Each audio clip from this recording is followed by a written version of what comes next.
오늘은 바울이 가진 기쁨의 이유라는 제목으로 함께 말씀을 나눌 텐데요. 성경의 인물들 중에는 인생 여정에 참으로 험난했던 사람들이 많이 있습니다. 바울 역시 그러했죠.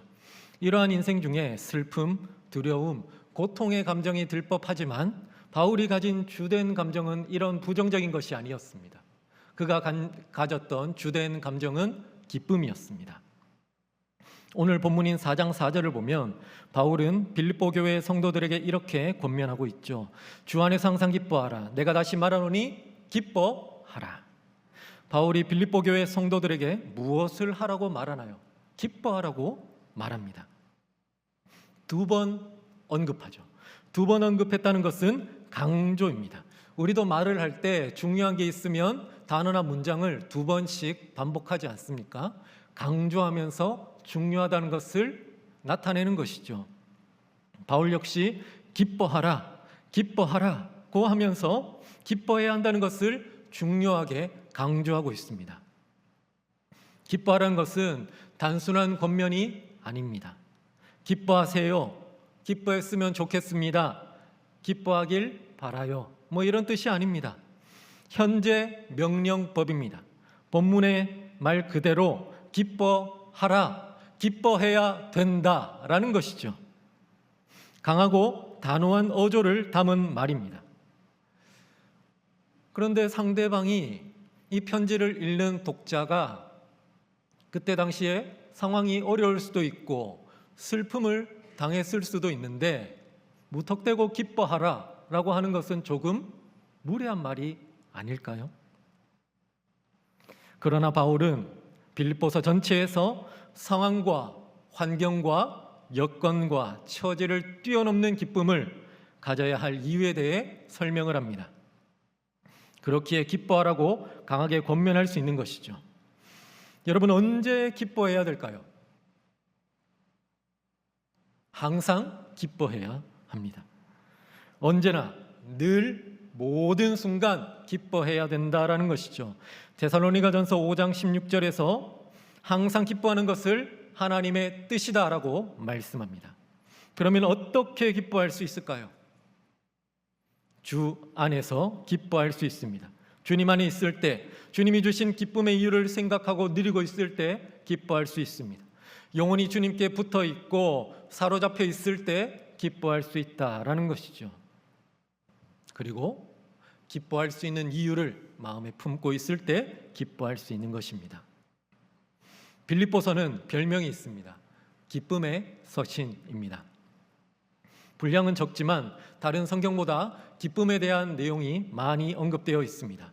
기쁨이라는 말이 5번, 기뻐라는 말이 11번 나옵니다. 빌립보서는 사도 바울이 로마 감옥에 갇혔을 때에 빌립보 교회 성도들을 생각하면서 그의 마음을 담아 적은 편지입니다. 사도행전 28장이 배경이죠. 시기는 주후 한 61년에서 63년 정도로 추정하고 있습니다. 우리가 생각하는 어둡고 습하고 칙칙한 지하 감옥은 아닙니다. 가정집 새방입니다. 가택연금이라고 아시나요? 가택연금 상태입니다. 그러나 자유가 제한되어 있습니다. 1장 13절에 보면 나의 매임이라고 말하고 있죠. 아마도 두 손을 묶는 수갑 아니면 두 발을 묶어두는 착고에 매인 상태였던 것 같습니다. 법정 판결을 받아야 하는 신분이었기 때문에 도망가면 안 되니 그렇게 묶어두었던 것 같습니다. 그의 곁에는 로마 병사가 지키고 있습니다. 말과 행동이 그렇게 자유로운 편은 아니겠죠, 그죠? 신경이 쓰일 것입니다. 감시를 당하고 있습니다. 자유는 어느 정도는 보장되어 있지만 그렇다고 완전한 자유도 아닙니다. 자유가 어느 정도 박탈되어 있는 상태입니다. 게다가 재판을 앞두고 있습니다. 앞으로 어떻게 될지 모르는 처지입니다. 미래가 불확실하죠. 내가 여기서 나갈 수 있을지, 판결을 받은 다음에 저 음침한 지하 감옥에 갇힐지도 모른다 라는 불안함, 두려움, 걱정, 근심, 염려가 몰려올 수 있는 상황입니다. 바울은 하나님으로부터 복음을 전하는 사도로 부름을 받았습니다. 그에게는 아직 할 일이 많이 남아 있었죠. 그런데 감옥에 갇혀 있습니다. 그의 마음이 어떠했을까요?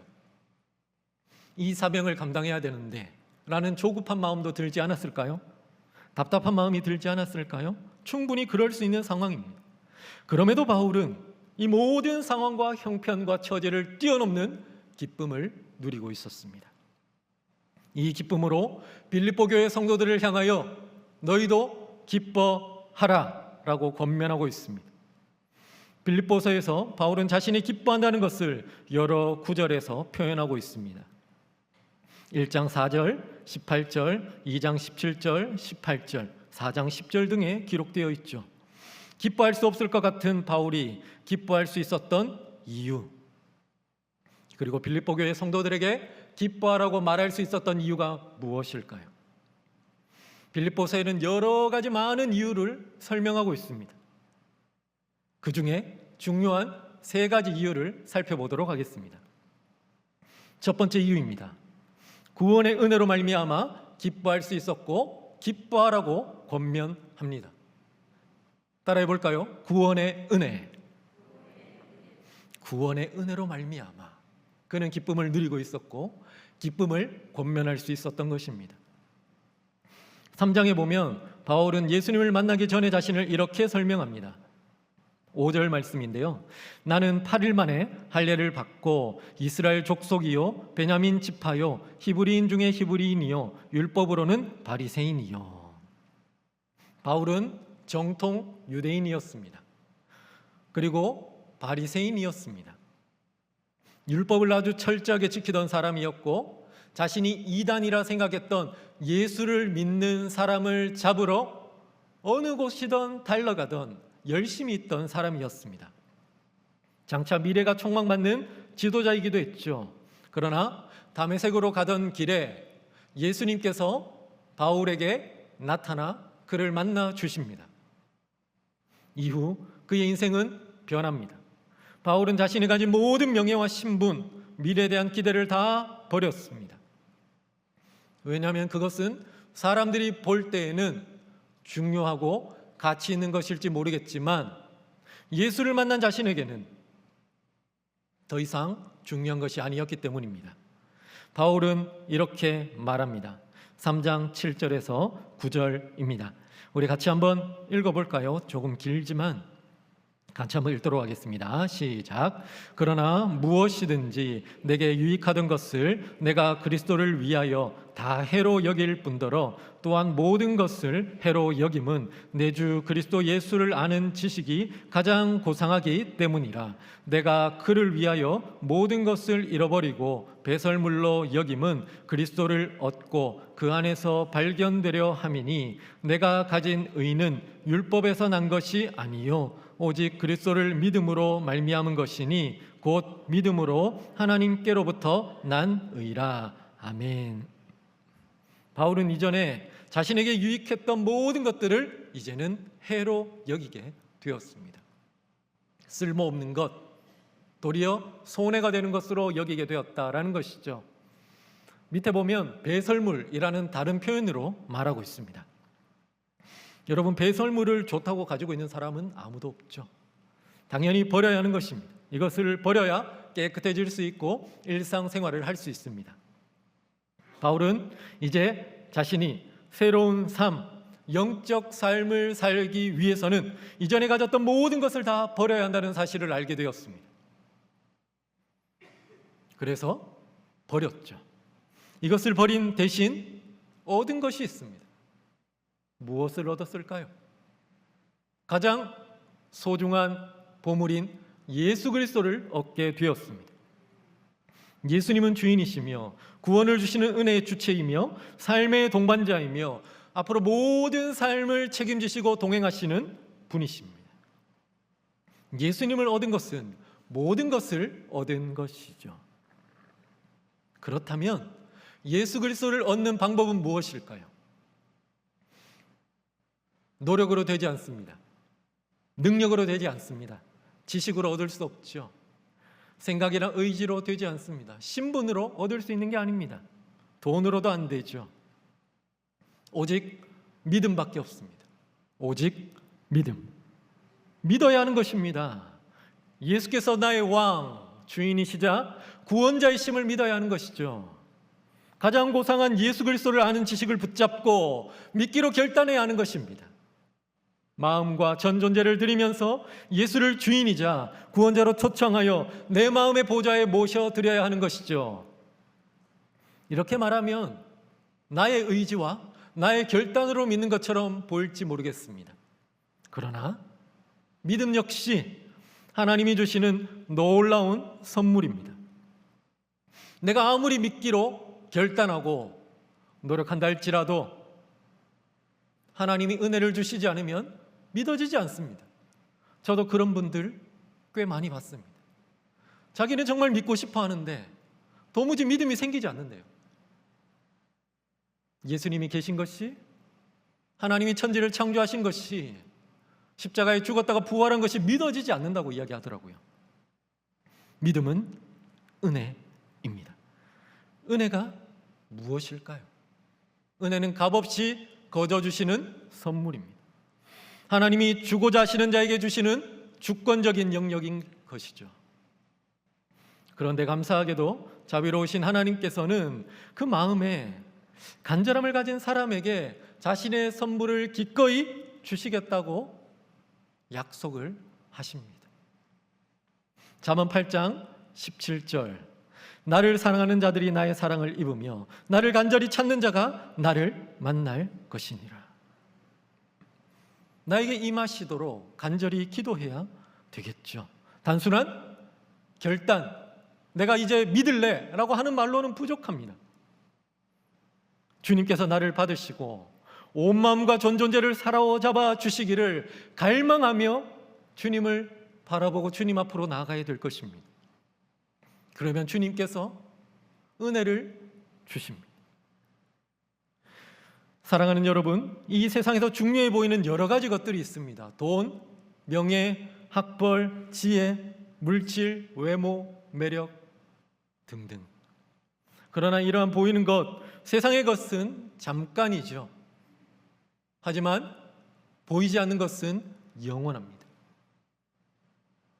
보이지 않으시는 하나님은 영원하시죠. 보이지 않는 우리의 믿음도 하나님 앞에서 영원히 귀하게 여김을 받을 것입니다.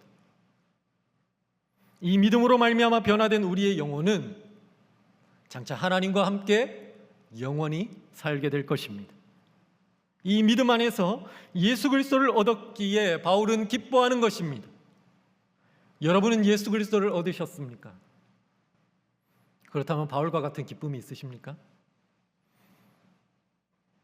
여러분이 구원을 받았음에도, 여러분 안에 믿음이 있음에도 불구하고 기쁨이 없다면 그 이유는 무엇입니까? 무엇이 문제일까요? 구원의 은혜가 너무나 당연한 것으로 여겨져 감격이 식은 것 아닐까요? 오늘 이 밤 우리에게 믿음을 주신 하나님께 감사와 찬송을 올려드리길 원합니다. 구원의 감격과 기쁨이 다시 회복되길 기도하는 밤이 되길 원합니다. 믿음으로 예수 그리스도를 얻은 은혜를 묵상하며 기뻐하는 복된 밤, 복된 한 주간이 되시기를 축복합니다. 두 번째로, 바울은 자신에게 주어진 사명이 있기에 기뻐할 수 있었고 기뻐하라고 권면하는 것입니다. 3장 14절 말씀, 표대를 향하여 그리스도 예수 안에서 하나님이 위에서 부르신 부름의 상을 위하여 달려가노라. 아멘. 바울에게는 표대가 있었습니다. 목적이죠.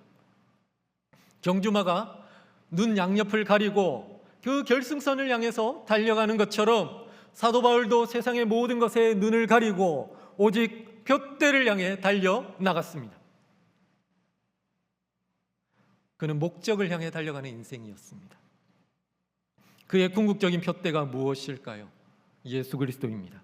그리고 그 표대를 향해 달려가면서 그가 해야 하는 일은 복음 전파였습니다. 우리 주님은 바울을 복음을 전하기 위한 당신의 그릇이자 이방인의 사도로 부르셨습니다. 바울은 자기 스스로를 복음의 빚진 자라고 말하죠. 빚진 자로서 그는 그 빚을 갚기 위해 복음을 위한 많은 일을 합니다. 로마 감옥에 갇히기 전까지 3차례 전도 여행을 하죠. 많은 도시에서 많은 사람들을 만나 복음을 전했습니다. 어렵고 힘들고 죽음 가까이 가는 위태로운 순간도 있었지만 그는 포기하지 않고 복음을 위해 자기의 삶을 던지며 헌신하였습니다. 그가 가장 바라는 인생의 소원은 어떻게 해서든지 예수 그리스도의 이름이 전파되는 것이었습니다. 한 영혼이라도 그 이름을 듣고 더 구원을 받는 것이 자기 인생의 소원이었습니다. 바울이 옥에 갇혔을 때에 복음을 전하는 사람들은 두 종류로 나뉘었습니다. 한 종류는 바울이 전한 예수 그리스도를 진정으로 믿고 예수께 헌신하며 기쁨으로 복음을 전하는 사람들이었습니다. 바울과 같이 복음에 빚진 사람들이었죠. 다른 한 종류는 자신의 이기심을 채우고 인정을 받고자 복음을 전하는 사람들이었습니다. 순수한 동기가 아니라 복음을 전하면서 사람들로부터 칭찬과 인정을 받고 자기 명성을 누리기 위해서 생활하는 사람들이었죠. 이들은 빌립보 교회에서 인정받는 바울을 은근히 까내리면서 자신의 지위를 높여 나갔습니다. 자신이 전하는 예수 그리스도의 권위를 자기 권위와 칭찬의 목적으로 삼아 자기를 우월하게 만들고 사람들이 자신을 따르게 하려고 하였죠. 바울은 첫 번째 종류의 사람들로 말미암아 기뻐하고 기뻐하였습니다. 그런데 두 번째 종류의 사람들로도 말미암아서 기뻐하고 기뻐한다고 말하고 있습니다. 비록 자신의 이름과 명예는 낮아지고 더럽혀진다 할지라도 예수 그리스도께서 드러나시고 전파되니 그의 마음이 기뻤던 것입니다. 자기 자신보다 더 중요한 것은 복음이었습니다. 예수의 이름이 더 많은 사람에게 전파되어 사람들이 예수를 믿고 예수께로 돌아오는 것이 그의 인생의 목적이었기 때문에 기뻐할 수 있었던 것이죠. 그래서 바울은 이렇게 말합니다. 1장 17절과 18절 말씀입니다. 그들은 나의 매임에 괴로움을 더하게 할 줄로 생각하여 순수하지 못하게 다툼으로 그리스도를 전파하느니라. 그러면 무엇이냐? 거칠애로 하나 참으로 하나 무슨 방도로 하든지 전파되는 것은 그리스도니 이로써 나는 기뻐하고 또한 기뻐하리라. 아멘. 여러분은 무엇으로 말미암아 기뻐하십니까? 어떤 사람들은 자신이 드러나지 않거나 소외되면 화를 냅니다. 왜 자신을 무시하냐며 따집니다. 자신이 제일 중요한 것이죠. 자기가 인정받아야 되는 것입니다. 그러나 믿음의 사람, 진정 예수 그리스도를 구주로 영접하며 예수를 위해 사는 사람은 자신을 중요하게 여기지 않습니다. 믿음으로 말미암아 예수 그리스도와 함께 십자가에 못 박혀 죽었기 때문입니다. 죽은 사람이 자아가 무엇 그리 중요하겠습니까? 죽은 사람에게 감정이 있습니까? 없죠. 오직 자기를 살리신 구원자이자 주인이신 예수 그리스도만을 기뻐하며 살아갑니다. 자신보다 더 중요한 것은 예수 그리스도이십니다. 그의 이름이 전파되는 것이 기쁨이죠. 예수께서 드러나시고 영광 받으시는 것이 기쁨입니다. 자기 삶의 모든 초점은 오직 예수 그리스도께 맞춰져 있습니다. 자기 삶의 목적은 예수 그리스도입니다. 여러분도 사도 바울과 같은 마음이 있으십니까? 없으신가요? 바울과 같이 믿음이 있는 사람, 바울과 같이 은혜 의식을 가지고 살아가는 사람, 바울과 같이 복음이 전파됨으로 말미암아 기뻐하는 그 사람에게는 하나님이 주신 사명이 있습니다. 하나님은 비록 우리가 바울과 같이 전도행을 다닐 수는 없지만, 감옥에 갇힐 수는 없지만 우리가 살아가는 삶의 현장에서 사명을 가지고 살아가길 원하십니다. 예수 그리스도의 사람으로 믿음을 지키며 복음을 전하며 살아가길 원하시죠. 우리의 삶, 말과 행동을 통해 오직 예수 그리스도가 드러나길 원하시는 것입니다. 여러분의 말과 행동, 삶을 통해서는 예수가 드러나고 계십니까? 여러분을 만나는 세상의 사람들은 여러분을 통해 예수를 보고 있습니까? 여러분이 예수의 사람인 것을 알고 계십니까? 여러분은 사명으로 살아가십니까?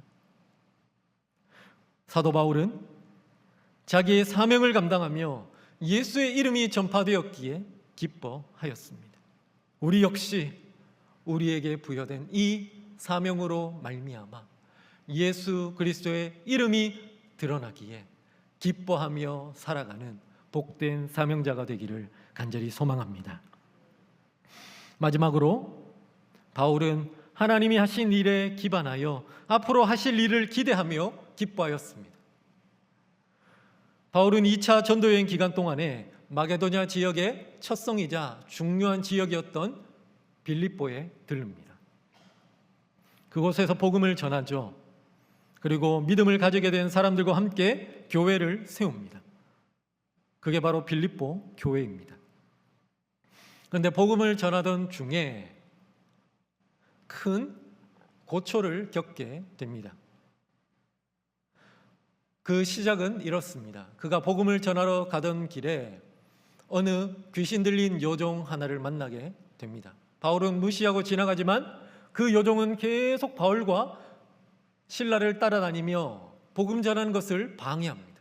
이에 바울은 예수의 이름으로 그 요종에게 있던 귀신을 쫓아내죠. 이것이 문제가 되었습니다. 이 요종에게는 많은 주인이 있었습니다. 그 요종은 점을 치면서 많은 수익을 얻었고 그 수익으로 주인들이 이익을 누리고 있었던 것이죠. 그런데 귀신이 나갔으니 더 이상 점을 칠 능력이 없습니다. 주인들은 화가 나서 바울과 실라를 붙잡아 로마 법정으로 끌고 갑니다. 그리고 관리들 앞에서 이 사람들이 이 지역의 문화를 무시하고 다른 이상한 사상을 전하면서 이 지역을 혼탁하게 한다고 누명을 씌웁니다. 이에 로마 관리들은 제대로 알아보지도 않고 바울과 실라를 매로 치고 옥에 가둡니다. 바울과 실라는 로마 시민권자입니다. 두 사람에겐 특권이 있었습니다. 죄가 확정되기 전에는 매를 맞지 않을 권한이 있었습니다. 감옥에 갇히지 않을 권리도 있었지요. 그럼에도 바울과 실라는 그 권리를 내세우지 않습니다. 매를 맞고 옥에 갇힙니다. 이 상황이 이해가 되지 않지만 하나님이 하실 일이 있음을 믿음으로 묵묵히 순종하였던 것이죠. 억울하게 매를 맞고 감옥에 갇힌 바울과 실라, 그들은 이 상황에서 기도하고 하나님을 찬송합니다. 이런 모습을 감옥을 지키는 간수와 함께 있던 죄수들이 보고 들었습니다. 무엇보다 하나님이 보고 들으셨습니다. 그날 밤 하나님은 지진을 일으키셔서 그 옥을 흔드십니다. 옥문이 열리고 죄수들을 묶었던 모든 것들이 풀립니다. 간수는 놀라서 옥에 들어가 보고는 옥문이 열린 것을 보고 죄수들이 도망갔다고 생각을 합니다. 그래서 자결하려고 하죠. 당시 법으로 간수가 죄수를 놓치면 자신의 목숨으로 그 생명값을 대신해야 했습니다. 그렇지만 바울과 실라는 그를 말립니다. 이후에 간수와 가족들은 예수 그리스도를 믿고 세례를 받음으로 하나님의 사람이 되었습니다. 이 간수와 그의 가족 역시 빌립보 교회 성도가 되죠. 하나님은 바울의 고난을 통하여 한 사람과 한 가정이 구원을 받는 놀라운 역사를 일으키셨습니다. 바울도 하나님이 하시는 이 일을 보면서 자신의 모든 인생의 일에는 하나님의 계획과 뜻이 있음을 다시 한번 확신하게 되었습니다. 그리고 영혼 구원으로 인하여 기뻐할 수 있었습니다. 지금 감옥에 갇힌 상황에서도 마찬가지입니다. 바울은 죄가 있는 것도 아닌데 멀리 로마까지 와서 감옥에 갇혀 있습니다. 이스라엘에서 2년을 갇혀 있었습니다. 거기에 추가로 로마에 와서 더 갇혀 있습니다. 언제까지 갇혀 있을지 기약이 없습니다. 그럼에도 하나님이 하실 일이 있음을 믿었습니다. 그의 믿음대로 하나님께서는 그를 통해 감옥에서도 복음을 전파하는 사명을 계속 감당하게 하셨습니다. 그는 로마 시민권자였고 아직 죄가 확정된 것은 아니었기 때문에 비록 매여 있다 할지라도 그가 갇힌 곳에 사람들이 자유롭게 드나들 수가 있었습니다. 그는 드나드는 사람들에게 복음을 전하였죠. 또한 편지를 써서 자신이 복음을 전하였던 교회들에게 그 편지를 전하면서 격려하고 위로하고 다시금 복음으로 세우는 역할을 감당하였습니다. 1장 12절과 13절에서 그는 이렇게 말합니다. 형제들아, 내가 당한 일이 도리어 복음 전파의 진전이 된 줄을 너희가 알기를 원하노라. 이러므로 나의 매임이 그리스도 안에서 모든 시위대 안과 그 밖에 모든 사람에게 나타났으니. 아멘. 그는 자신이 당한 일을 통하여 오히려 복음 전파가 일어났다라고 말합니다. 자신이 갇힘으로 인하여 사람들이 복음을 전하는 일에 더욱 힘을 쓰게 되었다고 말하죠. 기적도 경험합니다. 빌립보가 고향이며 빌립보 교회의 일꾼이었던 에바브로 디도가 바울에게 빌립보 교회 사람들의 위로를 전하러 왔는데 병에 걸리게 됩니다. 빌립보 교회 사람들은 많이 근심하였지만 바울도 근심하였죠. 그리고 하나님 앞에 기도합니다. 그때 하나님께서 바울을 기쁘게 여기사 에바브로 디도를 낫게 하시는 치유의 역사를 경험하죠. 비록 바울은 갇힌 상태였지만 하나님은 그 갇힌 상황에서도 바울을 통해 자신의 일들을 이루어 나가셨습니다. 바울은 이것을 다시 한번 경험하고 확신하면서 기뻐하고 또 기뻐할 수 있었던 것입니다. 중요한 것은 자신의 상황과 형편과 처지가 아니라 그 상황에서도 하나님께서 하실 일이 있음을 믿고 신뢰하는 것입니다. 이런 사람을 통하여 하나님은 일하시고 놀라운 역사를 일으키시는 것이죠. 여러분의 상황은 어떠합니까? 평안하십니까? 앞길이 탄탄대로와 같이 열려 있습니까? 그러면 감사하셔야죠. 당연히 기뻐하셔야죠. 혹시 답답하고 힘드신 분 있으십니까? 사방이 막혀 있는 것 같고 두려운 분이 계십니까? 감옥에 갇힌 것처럼 깜깜한 어둠의 길을 걷는 분들이 있습니까? 어떠한 상황이든 상관없습니다. 믿음으로 하나님을 바라보고 의지하시길 바랍니다. 하나님이 역사하시면 나의 상황, 나의 환경, 나의 처지 그것을 뛰어넘어 은혜를 베푸시고 일하실 줄 믿습니다. 하나님의 전능하신 능력과 은혜를 경험하게 되는 줄 믿습니다. 바울은 감옥에서도 하나님의 일하심을 경험하였고 하나님의 역사를 경험하였습니다. 우리 역시 우리의 삶 가운데 하나님이 역사하시면 하나님의 일들을 경험할 수 있고 그 상황과 환경을 뛰어넘는 기쁨을 누릴 수가 있는 것입니다. 하나님이 하시는 일들을 경험할 수 있고 앞으로 하나님이 하실 일들을 기대할 수가 있습니다. 하나님 안에서 소망이 생기게 되고 하나님 안에서 그럼에도 불구하고 놀라운 기쁨이 솟아나게 되는 것입니다. 여러분, 저는 간절히 소망합니다.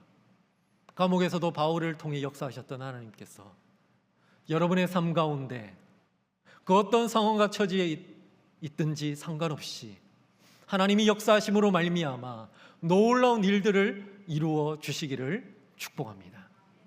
그리고 그 일들을 보면서 앞으로 하나님이 하실 일을 기대하며 하나님 안에서 기뻐하고 하나님 안에서 감사하며 살아가는 여러분의 복된 인생이 되시기를 간절히 소망하며 축복합니다.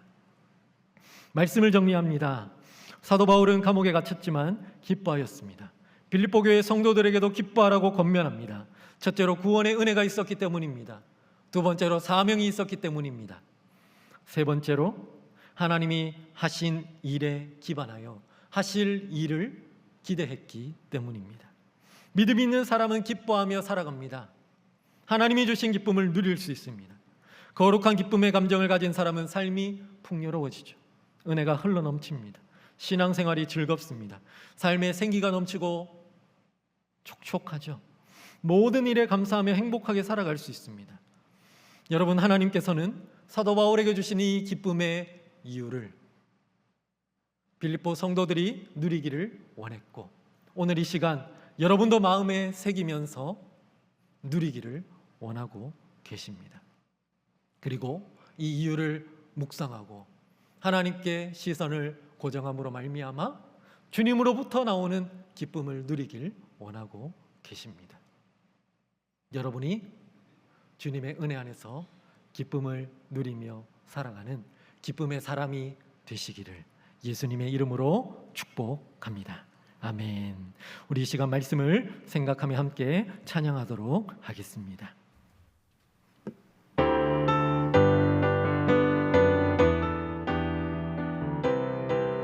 이 기쁨 주님 주셨습니다. 오, 이 기쁨 주님 주신 것. 오, 이 기쁨 주님 주신 것. 오, 이 기쁨 주님 주신 것. 주께 영광 할렐루야. 주만 찬양해. 오, 이 기쁨 주님 주신 것. 오, 이 기쁨 주님 주신 것. 오, 이 기쁨 주님 주신 것. 주께 영광 할렐루야. 주만 찬양해. 앞뒤 동산에 앞뒤 동산에 꽃은 피었고 내 맘속에 웃음꽃 피었네. 오, 이 기쁨 주님 주신 것. 주께 영광 할렐루야. 주만 찬양해. 앞뒤 동산에 앞뒤 동산에 꽃은 피었고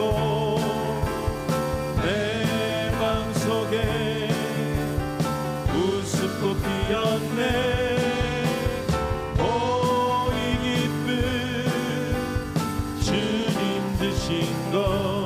주께 영광 할렐루야. 주만 찬양해. 기뻐하며 함께 기뻐하며 함께 노래 부르리. 소리 높여 할렐루야 부르리. 주님 앞에 나와 찬양 드리며 우리 주님과 함께 기뻐하리라. 기뻐하며 함께 기뻐하며 함께 노래 부르리. 소리 높여 할렐루야 부르리. 주님 앞에 나와 찬양 드리며 우리 주님과 함께 기뻐하리라. 나의 창조자 나의 구원자 가장 귀한 나의 예수님 찬양합니다. 나의 치료자 나의 선한 목자 되신 주 예수 나의 주 찬양하리. 나의 창조자 나의 창조자 나의 구원자 가장 귀한 나의 예수님 찬양합니다. 나의 치료자 나의 선한 목자 되신 주 예수 나의 주 찬양하리.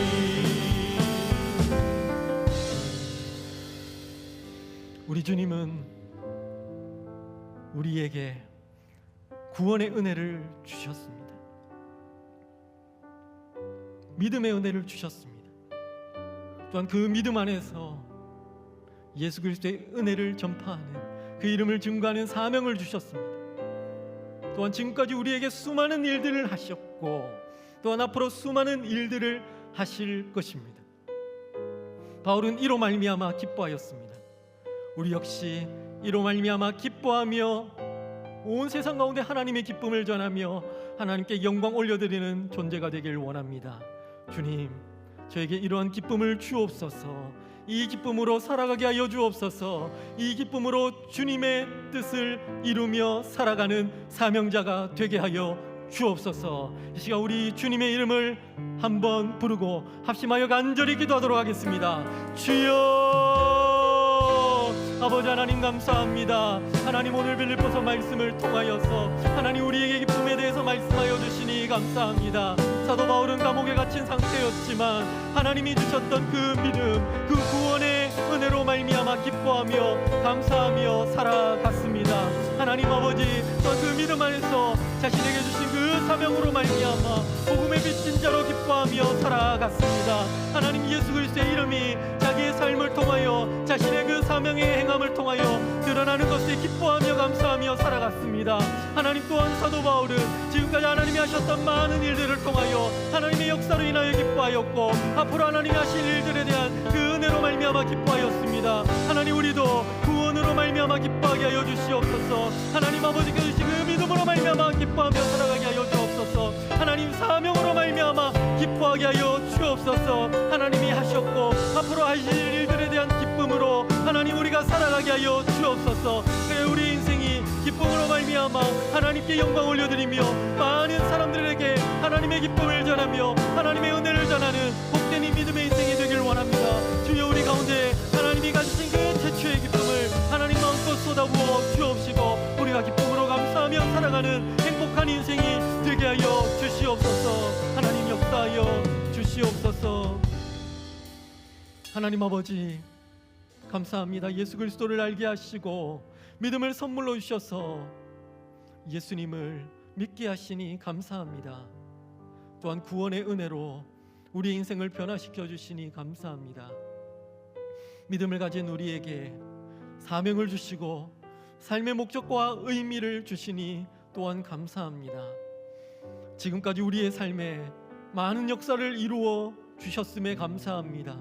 또한 앞으로 우리의 삶 가운데 많은 일들을 이루어 주실 것을 기대하게 하시니 감사합니다.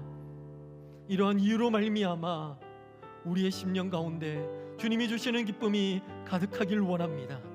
우리의 구원의 기쁨, 사명의 기쁨, 하나님이 하셨고 또한 하실 일들에 대한 기쁨을 가득 부어 주시옵소서. 우리 인생길이 기쁘고 즐겁고 행복하며 풍요로운 믿음의 여정이 되길 원합니다. 우리가 가진 기쁨으로 인하여 많은 이들에게 예수 그리스도의 은혜가 그 이름이 증거되길 원합니다. 주님, 우리를 사용하여 주시옵소서.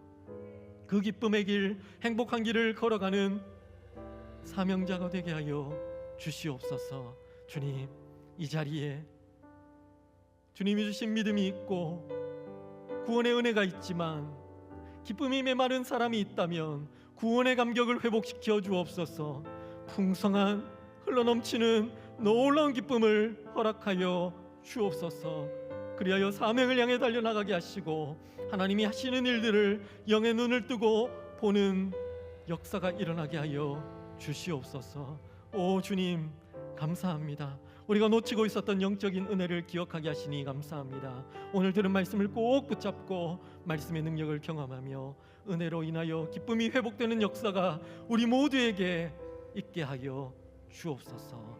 감사드리며 우리 구주 예수 그리스도의 이름으로 기도드리옵나이다. 아멘. 지금은 우리 구주 예수 그리스도의 은혜와 하나님 아버지의 사랑과 성령님의 교통하심이 바울과 같이 믿음 안에서 구원 얻음으로 인하여 사명을 받음으로 인하여 하나님이 하실 일에 대한 기대로 인하여 기뻐하길 소망하는 모든 부강의 성도들 머리머리 위에 지금으로부터 영원까지 함께 있을지어다. 아멘.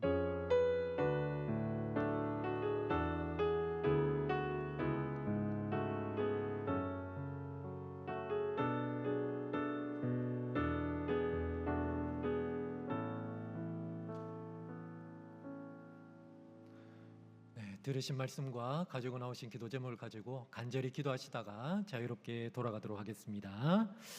주님 아버지 감사합니다.